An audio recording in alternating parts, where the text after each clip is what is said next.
옆 사람에게 축복하며 선포할까요? 성령 충만하십시오. 믿음으로 한 번 더 고백하겠습니다. 말씀 또한 충만하십시오. 성령께서 오늘 우리의 목마름을 해결하시고 성령의 말씀과 기도 가운데로 우리를 인도하여 주실 줄로 믿습니다. 여러분, 요즘 어떤 것에 마음을 좀 이렇게 빼앗기고 계세요? 뭐에 마음을 좀 쓰고 계십니까? 여러분들의 시선은 어디에 머물러 있어요? 요즘 뭐가 유명한가요? 제가 잘 몰라가지고. 요즘 뭐가 핫해요? 주식이요? 할렐루야.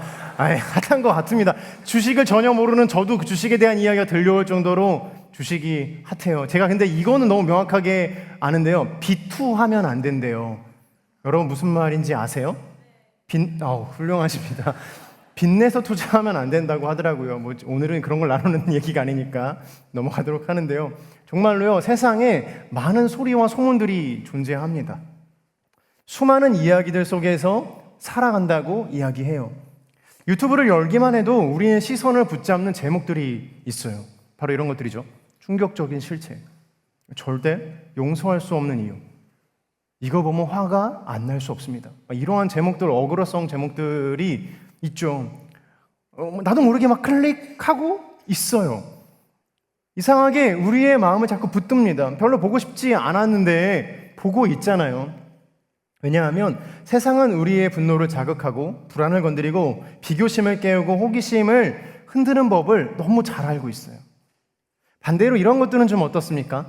천천히 사랑하는 법, 기다려주는 마음, 끝까지 남는 사람은 어떤 사람인가, 이런 것들을 어떻게 구별하는가, 이런 것들은 좀 관심이 있으신가요?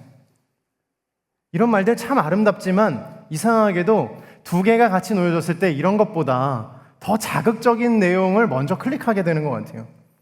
누군가를 사랑해야 한다라는 말이나 기다림에 대한 이야기들보다는 당장 지금 내가 해결해야 될 것들과 나에게 도움이 되는 것들에 대해서 이야기하는 것들, 그리고 지금 내 시선과 내 욕구나 내 자극을 충족시켜 줄 것에 대해서 우리는 더 많은 관심을 갖고 있는 거예요. 21세기에 들어서 가장 핫한 키워드 중에 하나는 바로 나 자신이라고 합니다. 나 자신. 그게 제일 핫한 키워드 중에 하나예요. 실제로 심리학자들이 공동연구에서 약 50여 년 동안 70여 개의 국가들을 상대로 자료를 분석했는데 대부분의 사회에서 개인주의가 증가했다고 이야기합니다. 더 나아가서 현대인은 나는 누구인가를 넘어서서 나는 무엇을 원하는가, 나는 나답게 살고 있는가에 대한 질문으로 이어졌다라고 이야기를 합니다. 단순히 그냥 나는 누구인가를 이제 넘어서서 나는 무엇을 원하고 있는가, 나답게 살고 있는 거는 무엇인가, 진짜 행복은 무엇인가, 이런 것들에 대해서 이제 고민하기 시작한 거예요. 남들이 뭐라 하든 너 자신이 원하는 걸 해라. 네가 좋으면 다른 것들은 상관없어. 네가 좋기만 하면 다른 사람은 어떻게 생각해도 상관없는 거 아니겠어? 너의 감정이 제일 중요해. 원하는 삶을 살아라 라는 말들이 인기를 얻고 있습니다. 아시겠지만 SNS는 뭐가 되었어요? SNS는 제2의 자아가 되었습니다. 나를 투영하고 나를 보여주는 제2의 자아가 되었어요. 저는 SNS를 전혀 하지 않거든요. 페이스북도 하지 않고 인스타도 하지 않아요. 유일하게 하는 것은 인스타 아이디가 있어서 그 웹 공동체나 다른 기타 교회 인스타에 이렇게 몇 개를 보는 것 정도 하고 있습니다. 제 인스타 아이디를 알려 하지 마세요. 철저하게 숨겨져 있습니다. 이런 거 하지 않아요. 저는 별로 그렇게 재밌지도 않고 그냥 정보를 확인하고 사진을 보는 정도, 우리 공동체의 지체들 사진 보는 정도 이렇게 하는 것 같아요. 근데 이러한 이런 것들을 신학적으로 보자면 자기 인식보다는 자기 중심성에 더 가까운 인생이다라고 판단하는 거예요. 다시요. 자기를 인식하는 것보다 자기 중심성으로 가는 모양새인 것이죠. 자기 자신을 인식하는 것보다 어떻게 자기 중심적으로 더 살아갈 수 있겠습니까? 어떻게 이것이 더 좋은 거라고 말할 수 있겠습니까? 이러한 측면에서 여러분들에게 다시 질문을 드리자면 여러분들의 영혼은 괜찮습니까?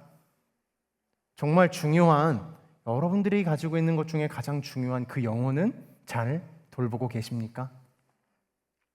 어쩌면 우리에게 영혼이 있다는 것조차 인식하지 못하고 있는 것은 아닙니까? 우리는 너무 많은 것에 대해서 반응하고 살고 너무 많은 것들을 이뤄내며 살지만 정작 중요한 질문을 놓치고 있는 것이 아닌가 하는 생각이 듭니다. 정작 내 영혼이 무엇을 필요로 하는지 모르는 상태, 즉 영적인 결핍이 있는 상태임에도 불구하고 여전히 나는 괜찮다라고 이야기하는 것이죠. 그래서 우리는 계속 신앙에 대해서 이렇게 질문을 던져야 해요. 나는 괜찮은가? 내 마음은 지금 어디를 향하고 있는가? 내 영혼이 지금 목말라 하고 있는 것은 아닌가? 사랑하는 여러분, 몸이 갈증을 느끼면 입술이 마르고 신호를 바로 보낸다고 하죠. 그리고 수분을 섭취해서 목마름을 해결합니다. 근데 영혼의 목마름은요? 영혼이 목마를 때는 어떻게 하죠? 영혼의 목마름은 기존의 우리 육체의 목마름과 좀 다릅니다. 영혼은 소리치기보다 서서히 메말라가는 것을 선택합니다. 겉으로는 아무렇지도 않은 것처럼 보여요. 예배도 드리고 사람도 만나고 일상생활도 하고 해야 할 것들을 해냅니다. 그런데 안쪽에서부터 조금씩 영혼의 빛깔이 사라지기 시작해요. 기도도 하기 싫어지고 말씀도 무거워지고 사랑도 귀찮아집니다. 그렇게 좋아했던 것들도 더 이상 좋아하지 않게 돼요. 기다리는 것도 버거워져요. 영혼의 침체는 손가락을 이렇게 베는 사고처럼 갑작스럽게 찾아오지 않아요. 손가락 다쳐보셨어요? 손가락 계획하고 다치시는 분 손 한번 들어보시겠어요? 오늘은 내가 손가락을 좀 다쳐야겠다. 어쩔 수 없어서 내가 정말 불의의 사고로 손가락을 다치는 경우가 정말 대다수일 거예요. 그런데 영혼의 침체는요, 이러한 불의의 사고로 다가오는 게 아니라 몸속 깊숙한 곳에서 병이 없는 소리, 그러니까 병이 내는 소리가 없는 그러한 질병처럼 찾아온다라는 거예요. 처음에는 잘 몰라요. 그냥 좀 피곤하네. 왜 피곤하지? 내가 좀 예민한가 보다. 그냥 내가 좀 지쳤나 보다라고 생각하기 시작해요. 그런데 비로소 한참 시간이 지나고 나서야 깨닫는 거예요. 내가 단순히 바빴던 게 아니고 단순히 힘들었던 것이 아니라 내 영혼이 메말랐구나. 내 영혼의 침체가 찾아왔구나 라고 생각이 들기 시작하는 거예요. 오늘 시편 42편은요 그 목마름의 자리에서 시작하고 있습니다. 오늘 본문 1절에서 2절까지의 말씀을 함께 다시 봉독해 보도록 하겠습니다. 시작.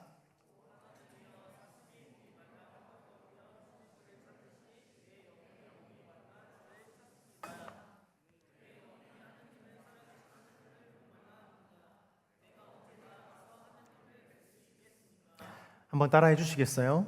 영혼의 목마름을 해결하는 방법. 갈망. 우리는 계속해서 그리스도의 연합이라든지 아니면 그리스도와 함께하는 것에 대해서 살펴보고 있습니다. 제자 되는 것에 대해서 살펴보고 있어요. 성경이 말하는 연합은요, 단순히 내가 주님을 사랑한다라는 그런 감정이 아니에요.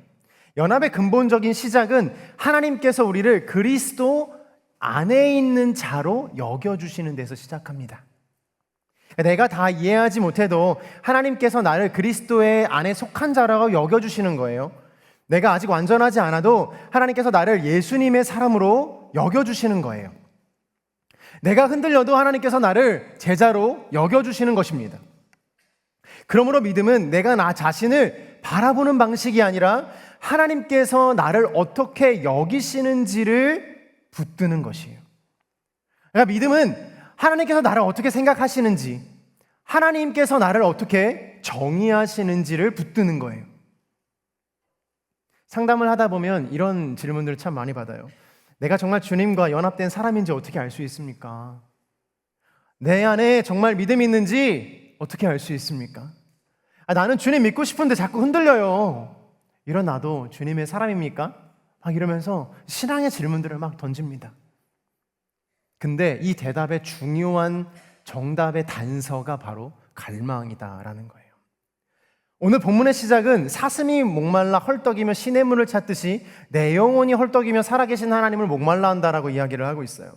성경의 저자는 지금 하나님을 완벽하게 누리고 있는 사람이 아닙니다.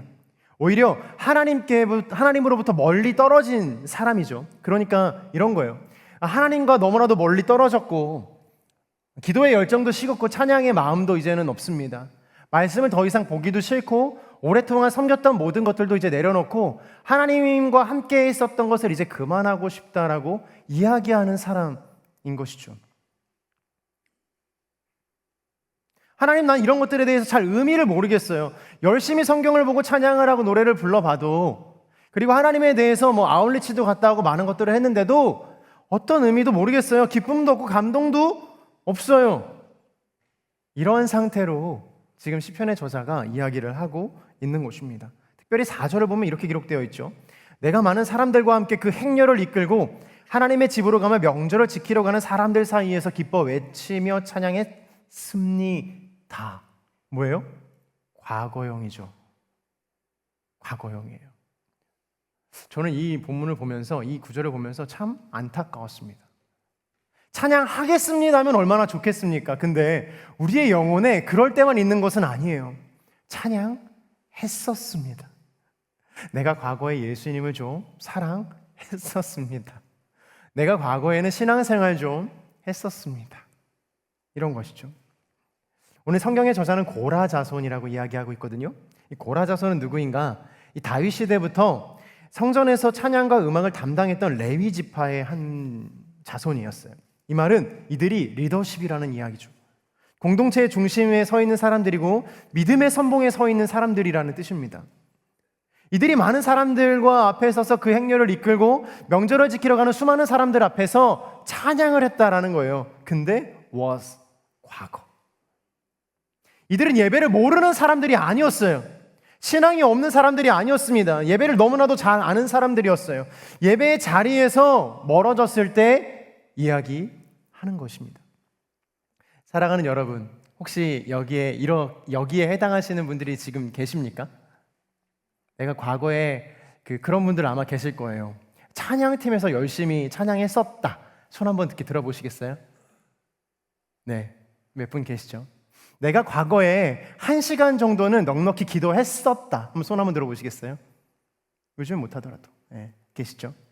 내가 과거에 하나님을 사랑하고 이웃을 사랑하는 것을 실천하는 것에 너무나도 좋아서 많은 사람들을 도우며 살아갔었던 사람이었다. 손 한번 들어보시겠어요? 그렇죠? 또 계시죠? 또 있을까요?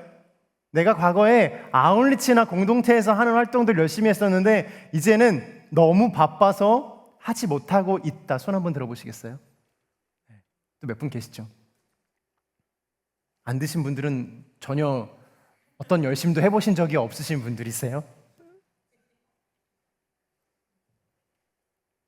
혹은 이러신 분들도 계실 거예요. 주일 예배에 과거에 잘 나왔었는데 이제는 한 주 한 주 나오는 게 시험이고 한 주 한 주 주님 앞에서 무릎 꿇고 예배하고 찬양하는 것도 참 힘들다.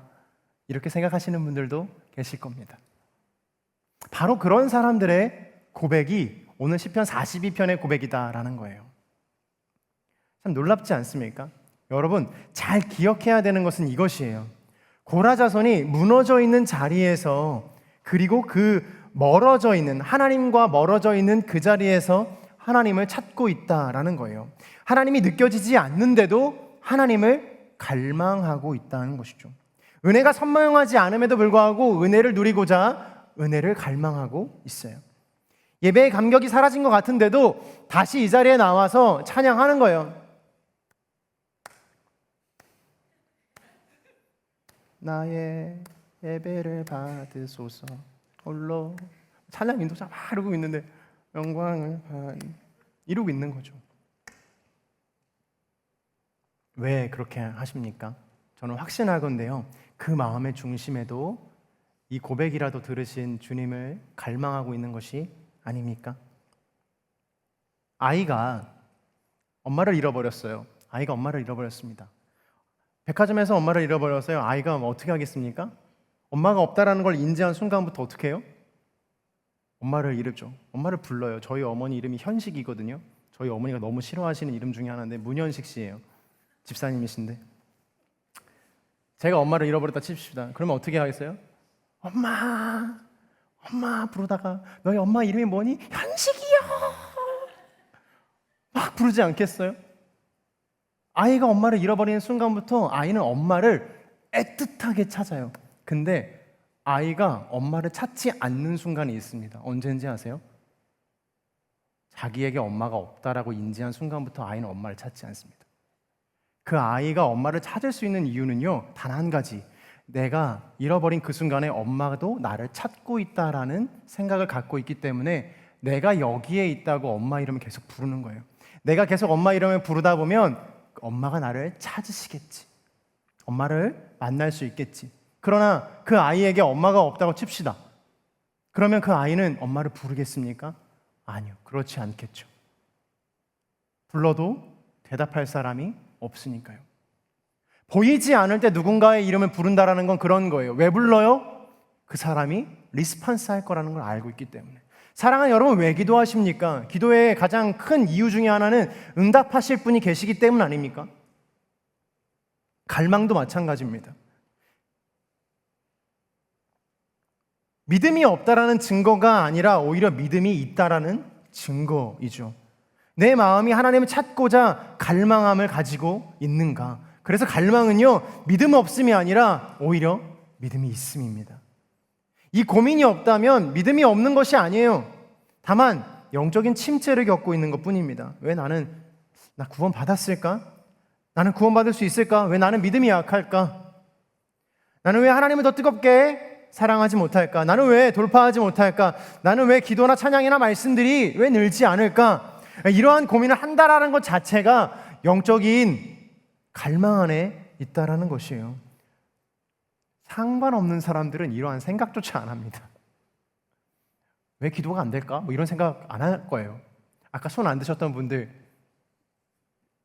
맞습니까? 아니시죠. 들지는 않았지만 여러분들 안에도 신앙에 대한 갈망과 하나님에 대한 갈망이 있지 않습니까? 주님께 관심 없는 사람은요, 주님 때문에 아파하지 않아요. 주님께 관심 없는 사람은요, 주님 때문에 무엇인가 헌신하지 않아요. 그냥 뽀로로인 거예요. 놀러 가자, 오늘. 좋다, 오늘 날씨가 너무 좋으니 가자. 자신의 만족과 유익을 챙기기에 너무나도 부족함이 없죠. 저도 노는 게 제일 좋아요. 매일 놀고 싶어요. 놀다 지쳐 잠들고 싶어요. 저희 아들이 그러거든요. 걔를 보면 부러워요.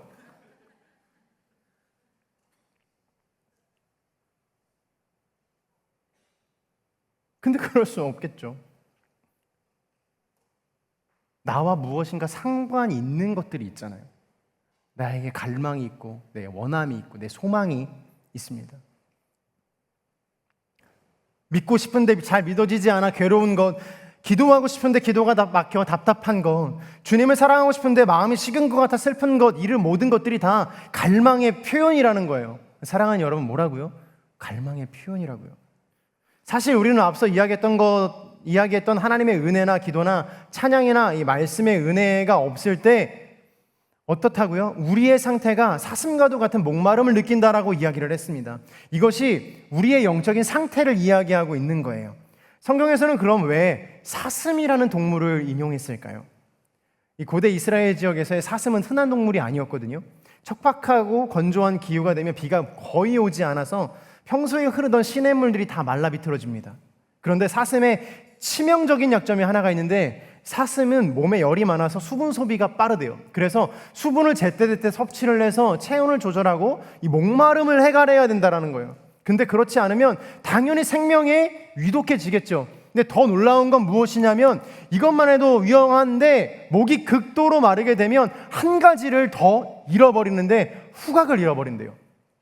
정신을 놓는 거겠죠? 모르겠어요. 정확한 건 모르겠지만, 목마름이 너무 심해서 탈수의 증상이 시작되면 후각을 잃는데요. 그러면 어디에서 물 비린내가 나는지, 시냇물을 찾을지, 오아시스가 어디 있는지를 구별할 수가 없다는 거예요. 방향 감각도 잃어버리는 거예요. 더 놀라운 건 나의 적수의 냄새도 맡지 못한다는 거예요. 나를 잡아먹으러 다가오는 그 적수도, 맹수의 냄새도 맡지 못하게 되는 거예요. 손쉬운 사냥감이 되어버린다라는 거예요.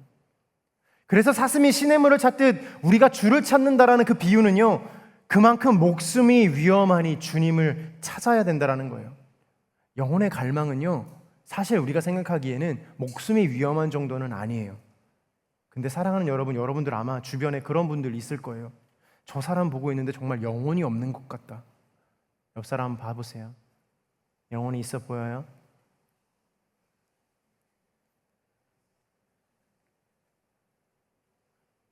어떤 사람을 보면 정말 영혼이 없이 행동하는 사람처럼 보이기도 하고, 정말로 너무나도 고난을 많이 겪어서 어떠한 소망도 없이 정말로 소위 정신이 나가 있는 것 같은 사람도 보여요.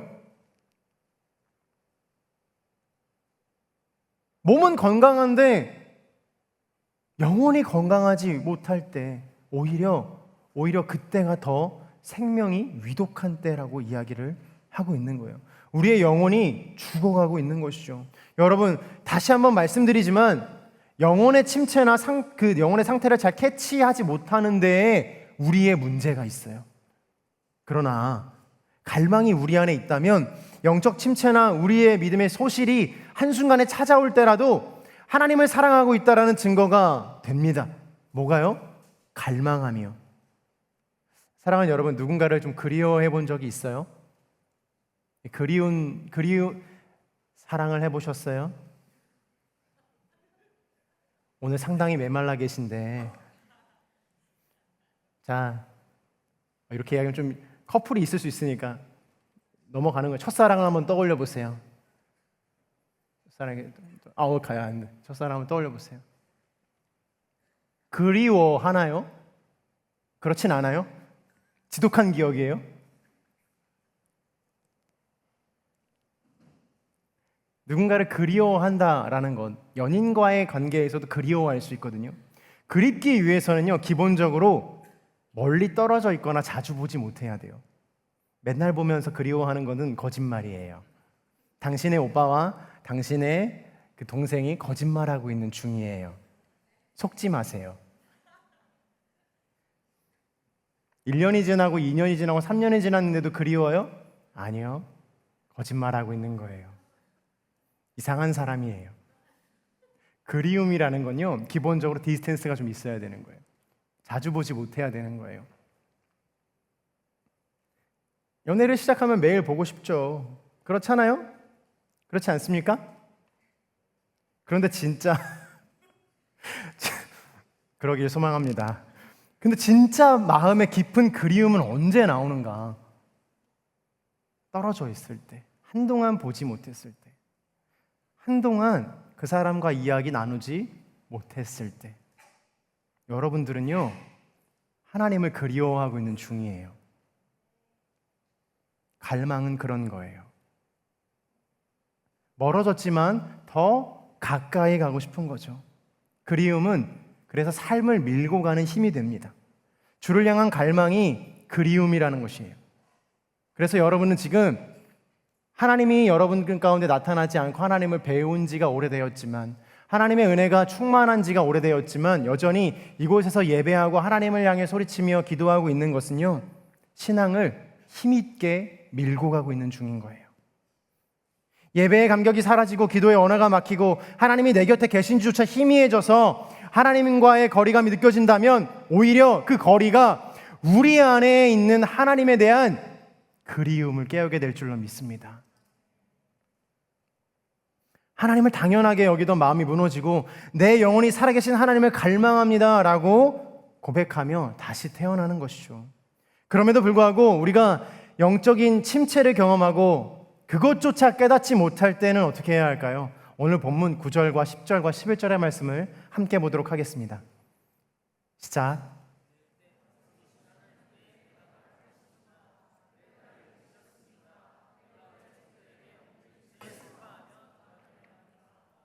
내 원수들이 나를 조롱하며 날마다 내 하나님이 어디 있느냐 하는 말이 한마디를 쑤시는 것 같습니다. 오, 내 영혼아, 왜 이렇게 풀이 죽어 있느냐? 왜 이렇게 내 속에서 불안해하느냐? 너는 하나님을 바라라. 내가 오히려 그분을 찬양하리라. 그분은 내 얼굴을 도와주시는 분이며 내 하나님이십니다. 한번 따라해 주시겠어요? 영혼의 목마름을 해결할 방법, 선포. 하나님을 믿는 사람에게 가장 아픈 말은 도대체 너희 하나님이 어디에 계시냐라는 말 아니겠습니까? 기도했는데 상황이 바뀌지 않고 여전히 아무것도 변하지 않을 때, 예배했는데 마음이 회복되지 않을 때 우리의 마음을 상하게 하는 말들이 있어요. 하나님이 어디에 계시냐? 그때 우리는 가장 깊은 영혼의 광야로 끌어들어갑니다.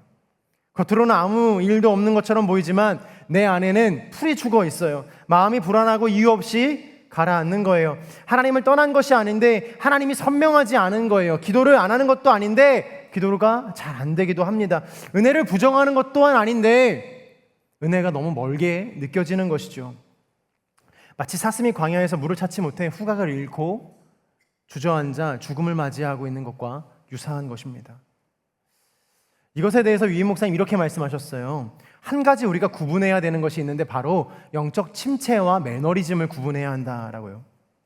매너리즘은 반복에 익숙해져서 더 이상 갈망조차 없는 상태이고 동기도 없고 기대도 없고 은혜도를 사모하는 마음도 사라져버린 상태를 매너리즘에 빠졌다라고 이야기합니다. 그런데 침체는 달라요. 침체 속에서도요, 여전히 갈망은 살아있어요. 회복하고자 하는 마음이 있습니다. 주님이 오셔서 나를 변화시켜 달라고 여전히 기도하는 거예요. 은혜를 받고 싶은 마음이 있어요. 하나님을 다시 찾고 싶은 마음이 있는 것입니다. 다만 마음이 무겁고 길이 보이지 않아서 영원히 눌려있는 것이죠. 이때 어떻게 해야 하는가? 스스로에게 질문하고 믿음으로 답하는 신앙적 대화가 필요합니다. 한번 따라해 주시겠어요? 스스로에게 질문하고 믿음으로 답하는 신앙적 대화가 필요합니다. 가정이나 사회나 공동체의 건강함은 소통을 통해서 유지됩니다. 영적인 건강 또한 하나님과의 소통하면서 유지되죠. 자신과 소통할 때 내면도 건강해질 수 있어요. 시편의 기자는 내 영혼아 어찌하여 풀이 죽어 있느냐 불안해하느냐 하고 자신에게 물어봅니다. 내면의 대화를 통해 어떤 내면 성찰이나 어떤 마인드 컨트롤을 하라는 것이 아니에요. 자신의 감정을 듣기만 해서는 안 된다라는 거예요. 제가 설명해 드릴게요. 대부분의 많은 불행한 일들은요, 여러분 잘 들어주세요. 나의 마음을, 나의 감정을 듣기만 하는 데서 옵니다. 이 말이 무슨 말이에요? 오늘 내 마음을 좀 돌아봐야겠다. 응? 뭐라고 얘기하는 거지? 귀 기울여 봐야겠네. 우울해. 우울하구나 너가. 아유 진기야 오늘 너가 우울했구나. 서운까지 해. 서운도 했구나. 내 마음을 내가 너무 잘 알았어. 들었어. 그래 네가 우울하고 서운했구나. 초코를 먹으면 기분이 좀 좋아질까? 말차를 먹으면 기분이 좀 좋아질까? 카드를 꺼내볼까? 이러면서 자기가 결제하고서는 자기가 초코 먹고 말차 먹고 기분 좋아져가지고 스스로에게 굉장히 예민하게 반응하죠. 내 마음이 뭐라고 이야기하고 있는지를 잘 듣습니다. 근데 대부분의 불행은 내 마음을 듣는 것으로만 생각했을 때 찾아오는 거예요. 너무 내 마음이 이야기하는 대로 다 들어주는 거예요. 듣기만 하니 감정이 말하는 대로 내 마음이 말하는 대로 그냥 수용해버리는 거예요. 내 마음이 이렇게 말하니까 그게 맞겠지라고 생각하고 감정을 그냥 수용하는 거죠. 그러나 더 중요한 것은요, 스스로에게 말해야 된다는 거예요. 하나님이 누구이신지, 무엇을 하셨는지, 나에게 어떤 것을 약속하셨는지 스스로 계속 이야기하며 상기해야 되는 거예요. 너 우울하구나. 초코가 먹고 싶었구나. 근데 네 몸무게로는 도저히 초코를 먹을 수 없어. 지금 다이어트 하기로 어제 결정했잖아. 생각해야지. 진기야. 막 이러면서 스스로에게 이야기하는 거예요. 이게 건강한 가정 아닙니까? 그러니까 자기 자신에게 이야기를 하는 거예요. 옳은 것을 이야기하는 거예요. 바른 것을 내 자신에게 이야기하는 거예요. 신앙도 그렇다라는 거예요. 여러분 한번 스스로에게 선포해 볼까요? 저를 따라해 보시는 거예요. 오늘 되게 따라하는 게 많은데 참여형 설교라고 생각해 주세요. 자, 너 하나님의 사람아. 그 다음에 땡땡땡인데 여기에는 자기 이름을 넣는 거예요. 제가 너 하나님의 사람아 진기야 라고 이야기하는 거예요. 그럼 여러분 이름을 넣으시면 돼요. 너 하나님의 사람 진기야. 주님의 약속을 기다릴지어다. 너 하나님의 사람 진기야. 진기야를 따라 하시면 안 돼요. 저는 제가 할게요. 다시 한번요. 너 하나님의 사람 진기야. 너는 주님의 자녀다. 너 하나님의 사람 진기야. 주님은 너를 지키시는 분이야. 그렇게 자기 자신에게 이야기해야 된다라는 거예요. 왜 그래야 하는가? 자, 우리가 옛사람이 있습니다. 과거에 살던 사람들이 있어요. 하나님을 만나기 전에 많은 안 좋은 습관들과 방법대로 살아가던 옛사람이 있어요. 그리고 새 사람이 되었어요. 우리는 예수님 믿고 어떻게 살아가야 되는지도 깨달았습니다. 근데요, 우리가 착각하는 것 중에 하나는 옛사람으로 변화되면 우리의 과거의 구습들도 갑자기 바뀌는 줄로 착각합니다.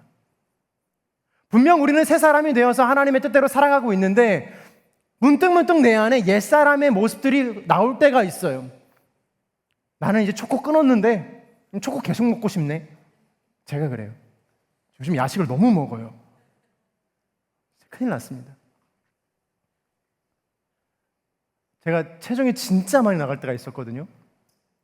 이렇게 막 포동포동해져가지고 저는 근데 막 좀 살이 찌면 손가락 관절들이 막 이렇게 저려요.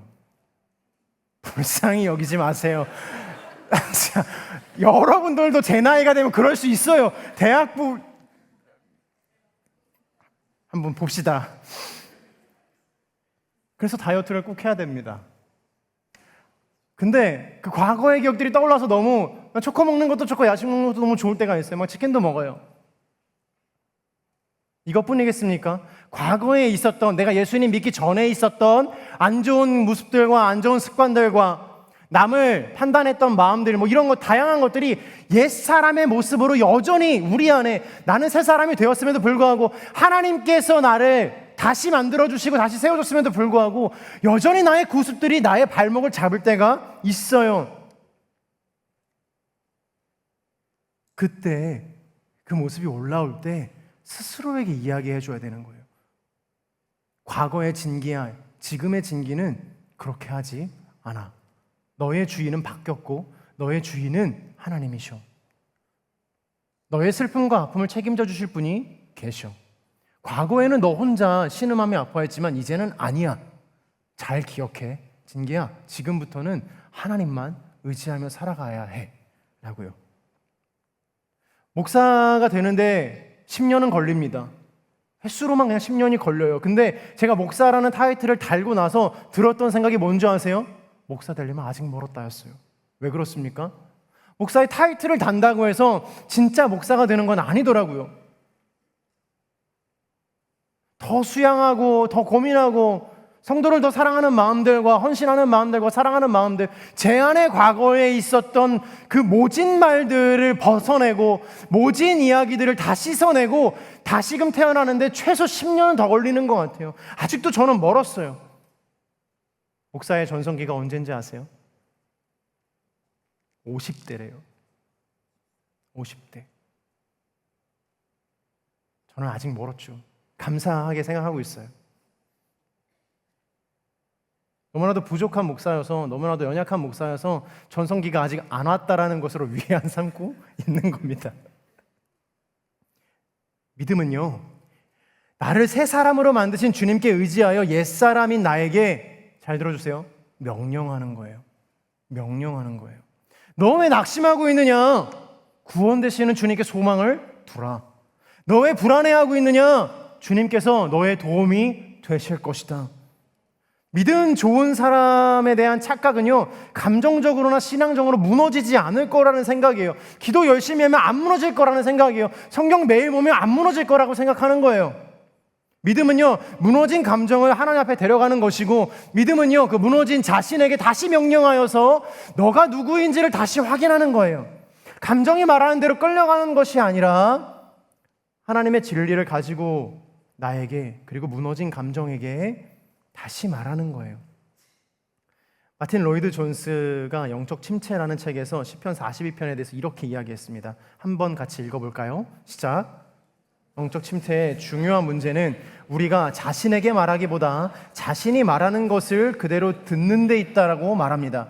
믿음은 무너진 마음을 방치하는 것이 아니라 그 마음에게 하나님의 진리를 다시 말하는 것입니다. 그러니까 다시 말해서 성숙한 믿음은 마음이 흔들리지 않는 상태가 아니라 흔들리는 마음에게 복음이 무엇임을 다시 이야기해 주는 거예요. 영적 침체의 중요한 문제는 우리가 자신에게 말하는 것을 그냥 듣는 데에 있다라는 거예요. 내 마음이 뭐라고 이야기하는지 그냥 듣는 것이 문제다라는 거예요. 그게 아니다. 그게 아니야. 그게 아니야. 너는 이제 그 사람이 아니야.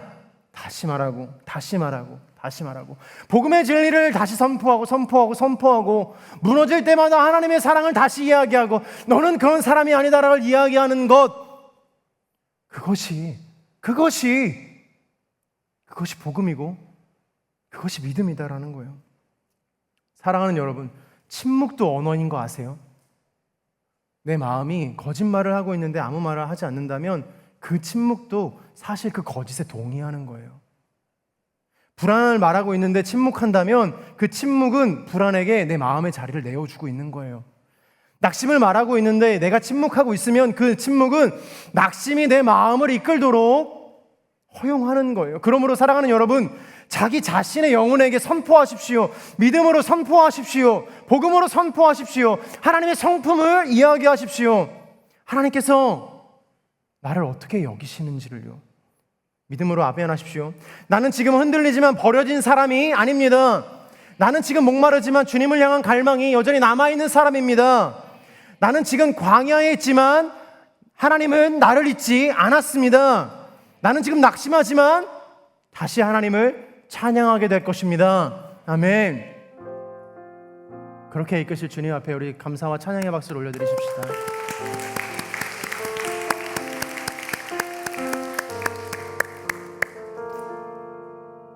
저는요, 여러분들이 낙심이 찾아오고 신앙의 위기가 찾아오고 돌파구가 없을 때 한 가지 돌파를 했으면 좋겠는데 바로 그것이 갈망이고 두 번째는 선포였으면 좋겠어요.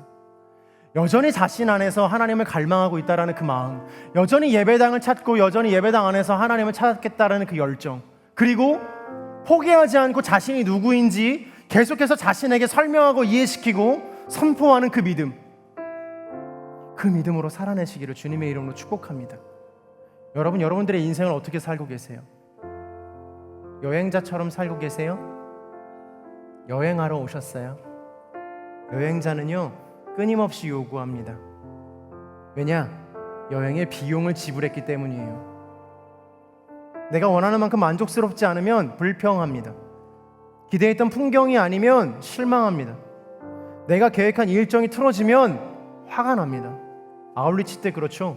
내가 이만한 비용을 냈는데 계획한 것대로 안 되면 불평하기 시작하고 화내기 시작해요. 왜 이것밖에 안 됩니까? 왜 나에게 이러한 일이 생깁니까? 하나님 왜 이렇게 하십니까? 시편 40편의 기자는요, 근데 여행자가 아니었어요. 이 사람은 순례자였거든요. 순례자는 다르게 물어요. 하나님, 이 길 위해서도 주님을 어떻게 만날 수 있습니까? 하나님, 이 눈물 속에서 주님 저와 함께 하실 텐데 어디로 가야 주님을 만날 수 있습니까? 순례자는 모든 현실을 자신에게 주어진 선물로 받습니다. 왜냐? 여행자로 내가 여행의 값을 지불한 게 아니라 나는 그냥 순례자로 이 땅 가운데 왔기 때문이에요. 좋은 일만 감사하는 것이 아니라 거친 삶의 현장 속에서도 하나님을 찾습니다. 평탄한 날만 은혜로 여기는 것이 아니라 광야 같은 날에도 주님이 나를 만나고 계시는 믿음을 스스로에게 선포하는 것이 당신의 믿음이 될지어다. 그러므로 오늘 영혼이 목마르다면 그것은 당신이 끝났다라는 그 증거가 아니라 아직 하나님에 대한 열망과 갈망이 여러분 안에 있다라는 것입니다. 그 목마른 영혼으로 하나님을 찾으십시오. 그저 좋은 것을 보고 좋은 것을 누리고 만족스러운 경험을 하고 만족스러운 인생을 살아가는 그 여행자의 인생에서 하나님 나에게 주신 것이 그냥 다 거저 주셨으니 나의 영혼이 목마를 때 주님, 이 목마름을 해결할 분이 당신 하나밖에 없으니 나를 만나 주옵소서. 무너진 자기의 영혼에게 선포하십시오. 나의 영혼아 어찌하여 낙심하여 근심하느냐? 낙심하여 근심하며 불안하며 어찌하여 하나님이 없다라고 이야기하느냐? 너 하나님의 사람아, 너 하나님의 당신 소망을 두라. 이것이 순례자의 고백입니다. 사랑하는 여러분, 순례자로 살아가게 되기를 주님의 이름으로 축복합니다. 순례자로 살아가게 되기를 주님의 이름으로 축복합니다. 하나님을 끊임없이 찾는 갈망함으로, 끝없는 목마름으로 하나님을 간구하며 찾게 되기를 주님의 이름으로 축복합니다. 그 인생 가운데 해답이 없을지라도, 그 인생 가운데 어떠한 기도 제목으로 기도해도 당신이 등장하지 않더라도 나의 인생의 갈망함으로 주님께서 응답하실 것이라면 오늘도 당신을 찾겠노라. 오늘도 나의 인생 가운데 주님이 응답하시길 기대하며, 하나님이여, 사슴이 시냇물을 찾기에 갈급한 같이 내 영혼이 주를 찾기에 갈급합니다. 당신의 목마름을 해결할 주님이 오늘 여기에 계신 줄로 믿습니다. 함께 찬양하겠습니다.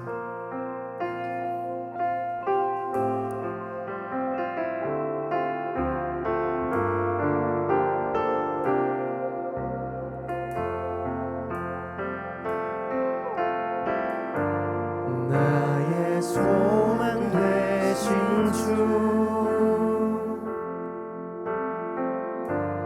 주를 바라봅니다.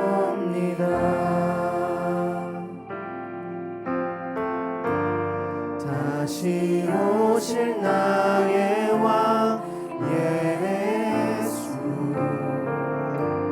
주를 기다립니다. 우리 가슴에 손을 얹고 같이 한번 고백하겠습니다. 나의 소망 되신 주님, 나의 소망 되신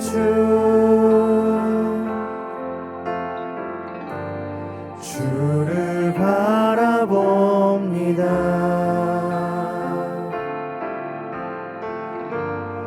다시 오실 나의 왕 예수,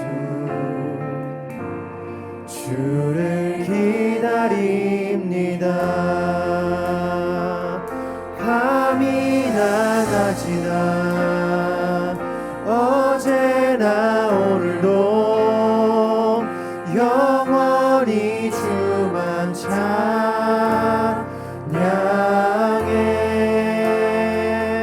괴롭고 슬플 때 낭망하여 넘어져도 언제나 주만 찬양하겠네.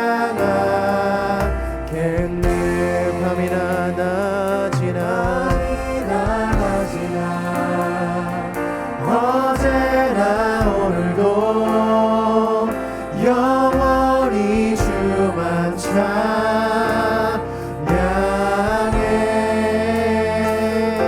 괴롭고 슬플 때 낭망하여 넘어져도 언제나 주만 찬양하. 밤이나 낮이나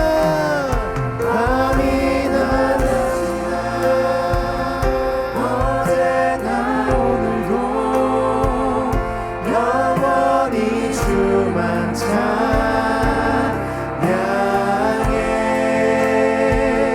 괴롭고 슬플 때 낭망하여 넘어져도 언제나 주만 찬양. 우리 선포하며 고백합니다. 오 주님, 낮이나 어제나 오늘도 영원히 주만 찬양해.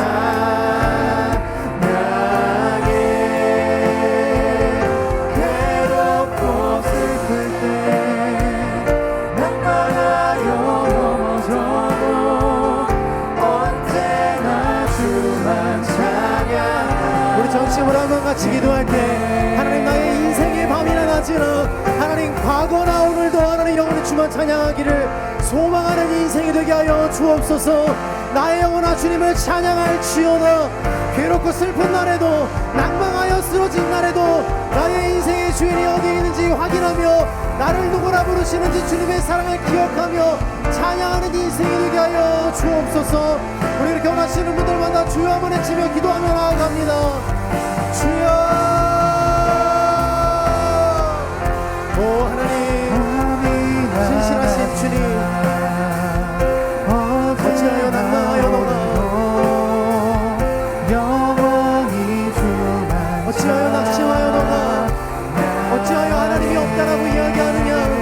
어찌하여 너가 낙심하여 하나님이 없는 곳으로 가느냐. 너희 하나님이 너희 옆에 계신 줄을 알지 못하느냐. 옛사람이 너의 모습이 나올 때라도 하나님 나를 변화시켜 오늘 이 시간 나의 영혼 가운데 다시 한번 선포하여 하나님의 사랑을 기억하는 역사가 우리 기도하는 모든 한 사람 한 사람 가운데 있게 하여 주옵소서.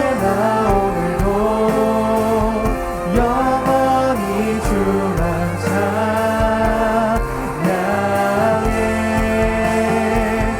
괴롭고 슬플 때 낭만하여 넘어져도 언제나 주만 찬양하겠네.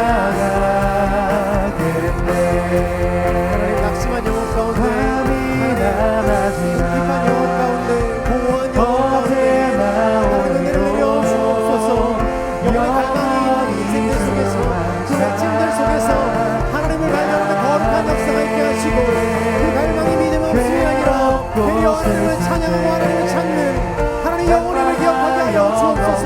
영혼의 침체가 찾아온 인생들 속에서 하나님을 발견하며 하나님 앞에 나아가는 거룩한 역사가 있게 하여 주옵소서. 밤이나 낮이나 어제나 오늘도 영원히 주만 찬양해.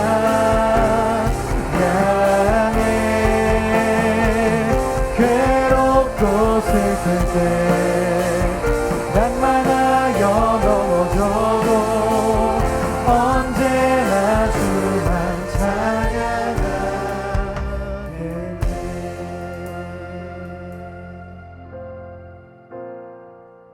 그 자리에서 한번 같이 일어나 볼까요?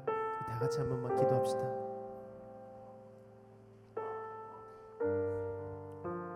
아마 이 중에는 영적 침체가 찾아온 사람도 있고 매너리즘에 빠진 사람도 있을 거예요. 신앙에 있어서 도저히 돌파구가 없어서 돌파하지 못하고 여전히 제자리에 있는 사람도 있을 것입니다. 과거에 지었던 죄악들이 발목을 묶어서 여전히 하나님 앞에 나아가지 못하게 하는 사람들도 있을 것이고, 오늘도 죄를 지어서 주님 앞에 나아가지 못하지만 혹시라도 주일 예배를 드리지 않으면, 하나님을 찾지 않으면 더 큰 벌을 받을 것 같아서 주일 예배에 온 가여운 인생도 있을 것입니다. 인생의 여정 속에서 여전히 하나님을 발견하지 못하고 하나님 한 번도 만나지 못한 상태에서 하나님이 어디 계시냐 고민하며 하나님을 찾기에 갈급한 영혼이 오늘 이 자리 가운데 있는 줄로 믿습니다. 오늘 이 시간 기도할 때 하나님, 이들의 영혼 가운데 하나님 목마른 그 영혼 가운데 샘물을 허락하시사, 폭포수와 같은 하나님의 샘물을 허락하시사 완전히 채워지는, 완전히 오버플로잉 되는 거룩한 역사가 있게 하여 주옵소서. 메마른 인생들 가운데, 적막한 나의 인생 가운데, 사막과도 같은 광야와도 같은 나의 인생 가운데 영적인 광야를 이제는 탈출하게 하시고 하나님 한 분만으로 나아가는 거룩한 역사가 하나님을 기도하는 모든 한 사람 한 사람 가운데 있게 하여 주옵소서. 우리 주여 한번 외치며 전심으로 기도하며 나아가십시다. 주여,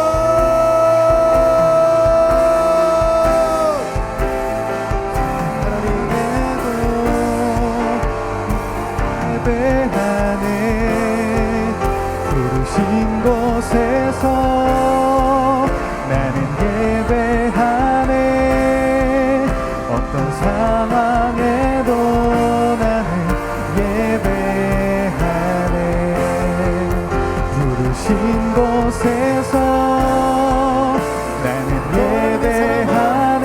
영적인 돌파가 있을지어다. 너 하나님의 사람아, 옛사람을 버리고 오늘 하나님께서 새롭게 하신 그 하나님의 사랑으로 다시 한번 날지어다.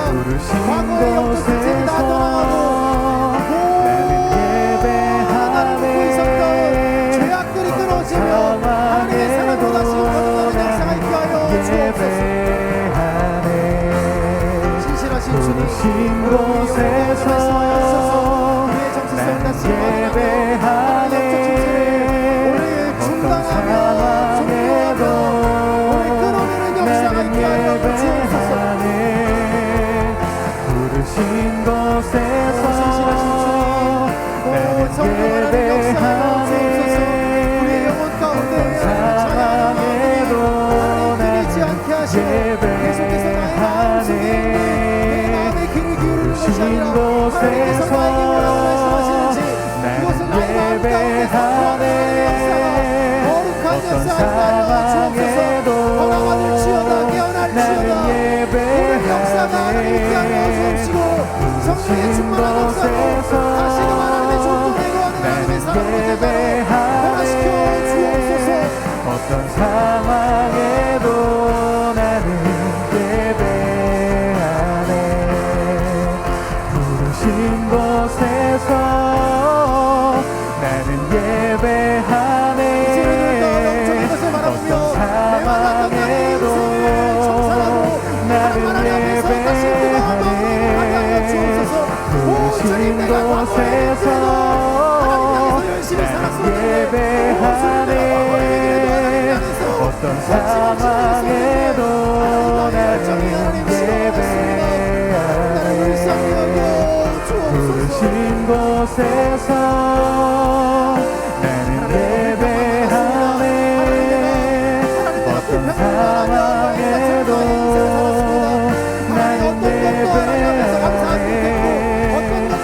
부르신 곳에서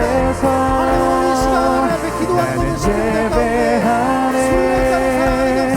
어떤 상황에도 나는 예배하네. 부르신 곳에서 나는 예배하네. 어떤 상황에도 나는 예배하네. 나의 영혼아 예배할지어다. 너 하나님의 사랑아 예배할지어다. 너의 마음을 이겨 하나님 앞에 나아가는 거룩한 역사가 있을지어다. 어떤 상황에도 나는 예배하네. 의에 줄이고 목이 마르니 의에 줄이고 목이 마르니 성령의 기름 부소서. 의에 줄이고 목이 마르니 오 성령 하나님 오늘 이곳에서 예배하는 모든 한 사람 한 사람들 성령의 충만함을 경험한 역사가 있게 하여 주옵소서. 우리 다시 한번 전심으로 고백하며 나아가십시다. 의에 줄이고 목이 마르니 의에 줄이고 목이 마르니 성령 하나님 의의 목마름을 해결하여 주옵소서.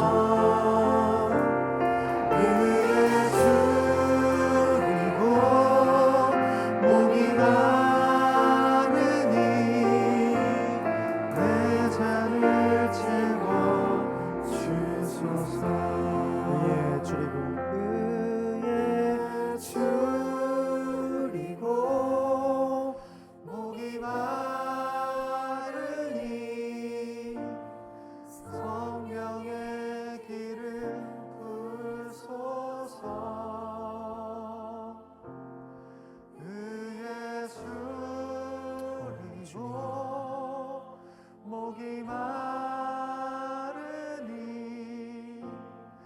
내 잔을 채워 주소서. 그의 생각 수없고 그의 잠이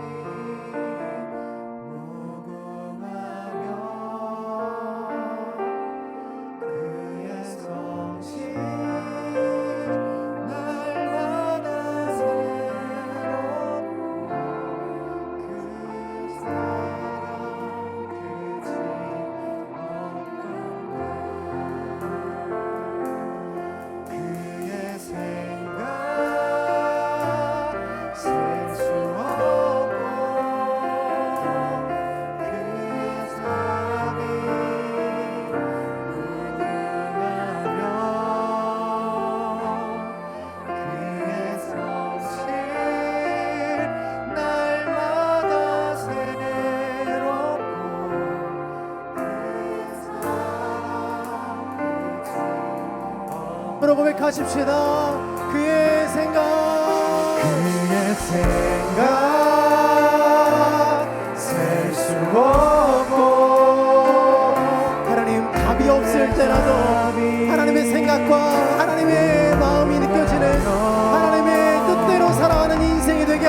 주옵소서. 당신은 성실하신 분이셔서 날마다 나를 새롭게 하실 줄로 믿습니다. 할렐루야.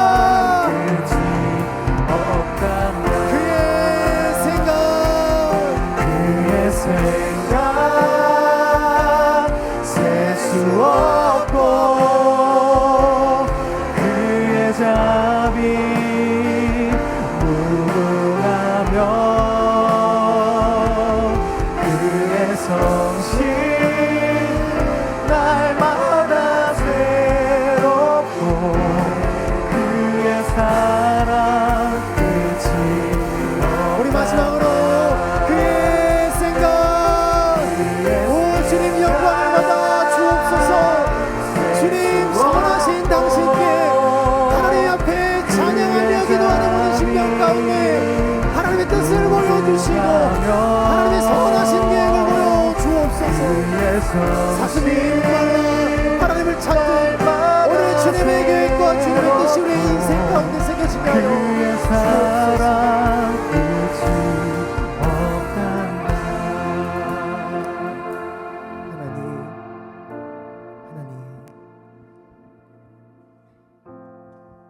주님 주님 영혼이 찢어져 나감에도 불구하고 찢어진 줄도 모르고 그냥 내달렸던 인생들이 여기 있습니다.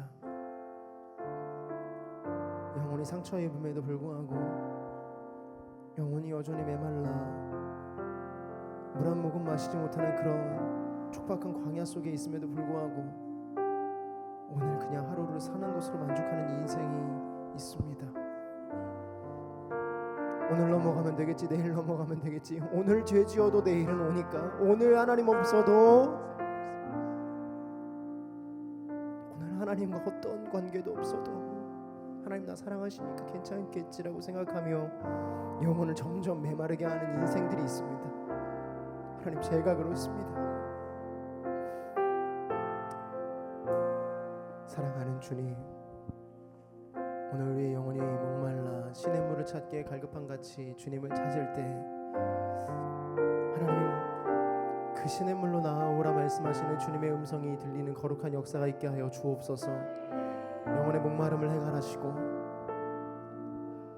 나의 마음이 원하는 대로 살아가지 않고 내가 누구인지를 나에게 선포하며 이야기하며 돌파해내는 거룩한 인생이 되게 하여 주옵소서.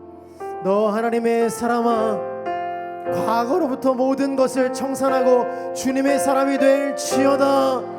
너 하나님의 사람아, 옛사람을 청산하고 오늘 하나님 앞에 새 사람이 될지어다. 너 하나님의 사람아, 마음의 소리에 귀 기울이지 않고 하나님의 말씀에 귀 기울이는 역사가 있게 할지어다. 오 신실하신 주님, 주님 함께하여 주옵소서. 이렇게 역사하신 주님을 찬양하며 감사하며 살아계신 예수님의 이름으로 기도합니다.